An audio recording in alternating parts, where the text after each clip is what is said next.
right, so this one is for Shiner. All right. They had a new line coming out called Texan. They got a few crazy IPAs. This one is a hazy IPA brewed with cactus water. So I'm pretty sure it's like cactus and water. Cactus will in the wild you can have a little bit. Too much will make you sick. So let's see where the balance is at. Let's see if I can get that. I've had cactus stuff. I love nopales. Definitely a Mexican mix. And so nopales is a classic. People are like, oh, you like that? Yeah. It's just its own thing. You can have it cold, you can have it hot, you can do tacos, quesadilla. Don't let it sit too long though, because then all the gooey stuff starts coming out. A little bit's okay, but too much is just too much. So. Very bright, very fruity, very hoppy. It's like hop Skittles. Just yeah, a lot going on. Went a little heavy on the head, so I'm trying to drive some of it out. But as you can see, it's a quality beer, so it's not going to have it. So I'm just going to have to forge through.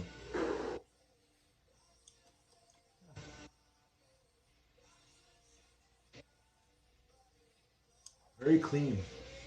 A lot going on, a lot of hoppiness, some light tropical in the background, tinge of citrus. It's more like mangoey almost. Other flavors, but has that body feel because of the malty grain. I guess that's what the cactus water is contributing. Is that little solid, almost viscous sensation, but with grain and or the beautiful malt and everything is just kind of makes this chain with everything. So everything just comes together. Nothing's left behind. Nothing's left to be stranded. Nothing's left to fight and cut off. It just lets every flavor linger with it. So like cactus, the best way to describe it, it's like a thicker plant water. Because I had maple water, which is weird because that's where maple syrup comes from, but it's actually just maple water. And they just cook it down until it gets concentrated. So cactus has its own beautiful green, silky, beautiful liquid. If you had nopales, you understand.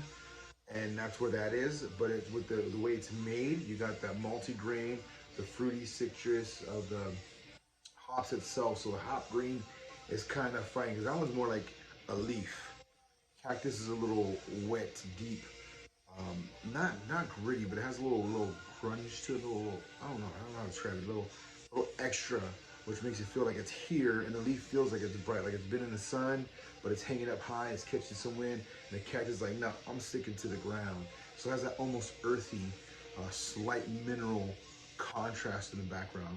So you got two very green plants together doing different things, but still both contributing flavor. One's for the water to add to the recipe, and the other one is to add some other bitter notes to counter the sweetness of the malt itself.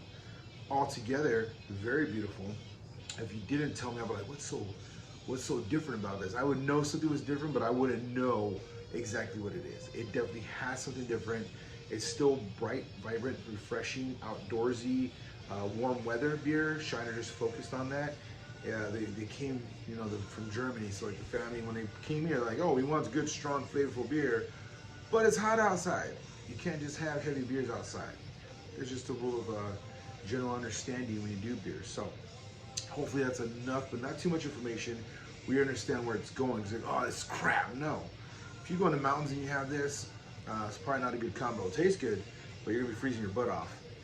Over here, you feel great, have a good time, and hang out. You took a heavy beer, go to the mountains, you're going to warm up a little bit and feel a little full, a little something going on, and it keeps you going and want to be out in that cold weather.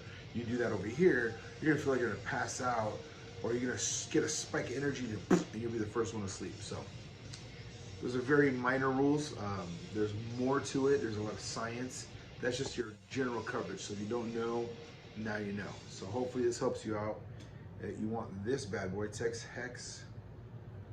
This is the Desert Mirage is what the specific one is. So there you go. Desert Mirage, very solid. Another creative IPA. I definitely would take this to a boat party, house party, pool, hang out. Sitting at 8%, so don't be scared. It will make sure you have a good time, but not too fast, all right? So until then, be safe, drink safe, and hopefully this one's for you. If not, we'll find another one.